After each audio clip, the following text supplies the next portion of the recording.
Fala moçada, beleza? Milhomem de volta aqui no sua OAB para a correção de questões de direito penal que certamente contribuirão para a sua aprovação no exame unificado da Ordem dos Advogados do Brasil. E para não perder tempo, vamos ao que interessa na tela.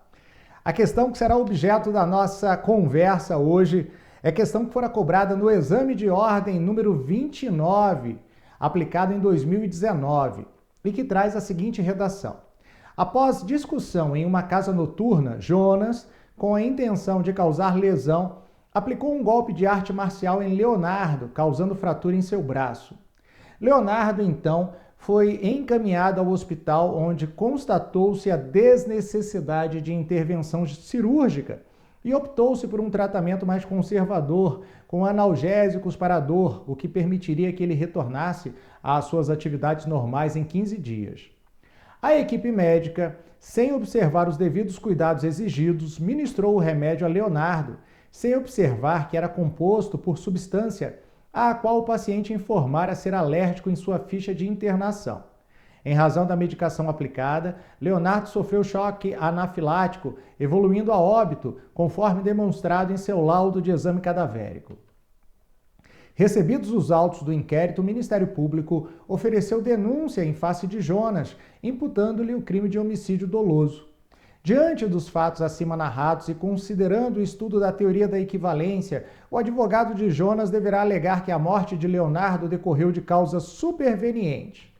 Letra A, absolutamente independente, devendo ocorrer desclassificação para que Jonas responda pelo crime de lesão corporal seguida de morte.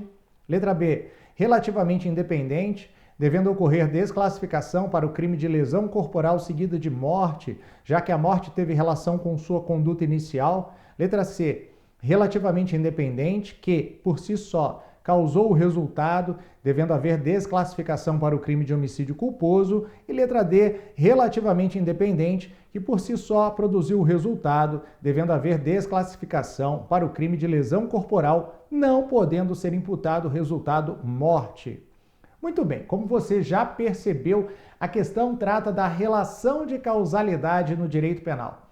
A relação de causalidade é um dos elementos da tipicidade ao lado da conduta e do resultado. E nada mais é do que um vínculo de natureza objetiva entre a conduta do agente e o resultado naturalístico, que pode ser conceituado como dano à integridade física de pessoa ou coisa. Assim, por exemplo, se alguém desfecha um tiro contra um seu desafeto e esse desafeto vem a óbito em face da perda de sangue, o chamado choque hipovolêmico, eu posso dizer que a perda de sangue fora provocada pelo autor da conduta proibida e que, portanto, deverá responder pelo resultado causado, que é a morte do agente.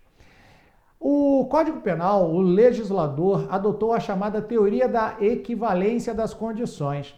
Em que consiste a teoria da equivalência das condições? Vem cá comigo. Bom, a teoria da equivalência das condições corresponde à consideração de que qualquer causa, conduta, seja ela comissiva ou omissiva, que concorrer para a produção do resultado, atrairá responsabilidade penal para o seu autor. Aliás, é justamente o texto do artigo 13 caput do Código Penal. Vamos dar uma olhada? Joga na tela. Olha lá. Artigo 13. O resultado de que depende a existência do crime somente é imputável a quem lhe deu causa, e considera-se causa a ação ou omissão sem a qual o resultado não teria ocorrido. Mas o legislador trata de uma outra situação, que é a possibilidade de que outras causas concorram com a conduta do agente para a produção do resultado. E dependendo da sua classificação, pode-se ou não afastar a responsabilidade do agente. E é nesse contexto que nós vamos analisar. O cidadão desferiu um golpe de arte marcial contra a vítima. A vítima morreu de choque anafilático. Será que o choque anafilático pode ser atribuído à conduta do agente de desferir um chute, um tapa, uma banda na vítima? Bom, para entender esta questão, é necessário se analisar o artigo 13, parágrafo 1º do Código Penal, que justamente trata do chamado ou da chamada causa superveniente relativamente independente, que que por si só produz o resultado. Joga na tela, olha lá. A superveniência de causa relativamente independente exclui a imputação quando, por si só, produziu o resultado. Os fatos anteriores, entretanto, imputam-se a quem os praticou. A doutrina tem um exemplo clássico para definir o que é a causa superveniente relativamente independente, que por si só produz o resultado. É a da situação do indivíduo que é atingido por um golpe, uma facada, um tiro, um soco, como no caso da questão, e é colocado no interior de uma ambulância. E no caminho do hospital, essa ambulância vem a capotar e matar todos os seus ocupantes. Os bombeiros que nela se encontravam, mas também aquela pessoa que fora socorrida. Imagine que o tiro tenha sido dado no joelho da vítima e a causa-mortes apontada pelo IML tenha sido traumatismo crânioencefálico. E aí se pergunta, se o cidadão não tivesse dado o tiro no pé, o outro não estaria na ambulância, não é verdade? Daí por que tratar-se de causa relativamente independente? Mas vem uma outra pergunta. Tiro no pé causa traumatismo crânioencefálico? E você certamente aí responde para mim, é claro que não, né, professor? É dessa maneira que nós devemos analisar a conduta do agente que é trazida na questão. Joga aí na tela. Muito bem, de acordo com a questão, o indivíduo teria desferido um golpe de arte marcial na vítima e a vítima, no hospital, receber o diagnóstico de que o tratamento adequado seria tão somente o analgésico. No entanto, mesmo tendo a vítima informado que era alérgico a determinado medicamento, a determinado fármaco, foi esse medicamento que causa alergia que lhe causou a morte por choque anafilático, que nada mais é do que um choque alérgico agudo que gera parada cardiorrespiratória. Nesse sentido, não há que se falar que a conduta do agente, o golpe de arte marcial, tenha sido a causa da morte da vítima, já que houve uma quebra nessa relação de causalidade. E essa quebra na relação de causalidade afasta a responsabilidade do autor da agressão, que deverá sim responder pelos fatos praticados, mas não pela causação da morte da vítima. E nesse sentido, nós identificamos a resposta correta na questão. Joga na tela. Olha lá as hipóteses trazidas pelo examinador. Letra A. Cuida-se de causa absolutamente independente, devendo ocorrer desclassificação para que Jonas responda pelo crime de lesão corporal seguida de morte. Certo ou errado? Errado. O que é uma causa absolutamente independente, professor? Causa absolutamente independente é uma causa concorrente que não guarda relação alguma com a conduta do agente cuja responsabilidade penal nós analisamos. Imagine a seguinte situação. Uma determinada senhora nervosa com o seu marido por uma série de fatores resolveu matá-lo por envenenamento. E no momento em que esse cidadão está ali comendo, se deliciando com seu prato de arroz, feijão, carne moída, banana e o ovo frito em cima, o famoso bife do zoião, lhe cai sobre a cabeça uma viga da casa onde se encontrava.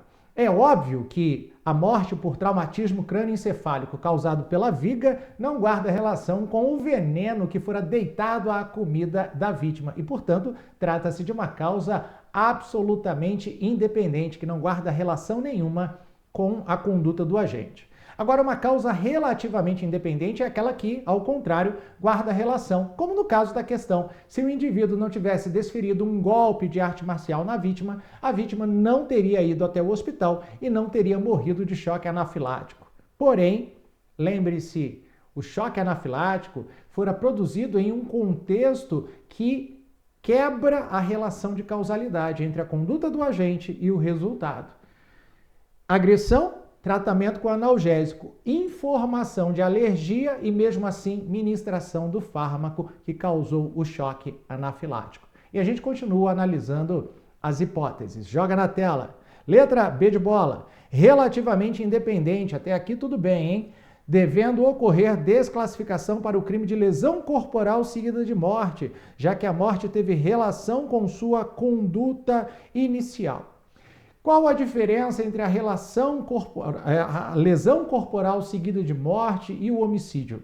Na lesão corporal seguida de morte, a morte da vítima é atribuída ao agente a título de culpa, enquanto no homicídio, esta morte poderá sim também ser atribuída a título de culpa, mas a intenção do agente, a vontade do agente, era sempre a da realização da conduta que obviamente resultou na morte, enquanto na lesão corporal seguida de morte, um crime qualificado pelo resultado, a conduta, a vontade do agente nunca era voltada para a produção da morte ou para uma conduta que justificasse a produção da morte. Nesse caso, a lesão corporal dolosa tinha por finalidade a violação da integridade física, mas não a morte do agente. E como a morte é atribuída ao choque anafilático, que não se encontra na mesma linha de desdobramento causal ou anatomopatológico da conduta do agente, qualquer evento ou qualquer classificação de crime que diga respeito à morte atribuível ao agente a título doloso ou culposo está errado. Por quê? Ele só pode responder a título de lesão corporal, nunca a título de morte culposa, como no homicídio culposo, dolosa, como no homicídio doloso, ou culposa, como na lesão corporal seguida de morte. Por isso que o item B é falso. Joga na tela aí. Muito bem. B, falso. Letra C, relativamente independente, que por si só causou o resultado, devendo haver desclassificação para o crime de homicídio culposo. Falso, porque a gente já conversou, nada que guarde relação com morte pode ser atribuído ao agente.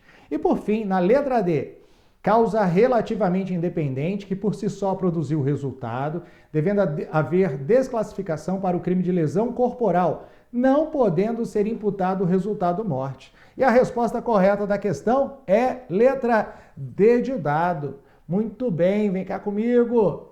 Meu amigo, minha amiga, eu espero que você tenha gostado. Aproveite para estudar o artigo 13 primeiro do Código Penal, tema que muito provavelmente vai ser cobrado na sua prova. Um abraço do Milhomem e daqui a pouco eu volto com mais questões da OAB no sua OAB. Valeu!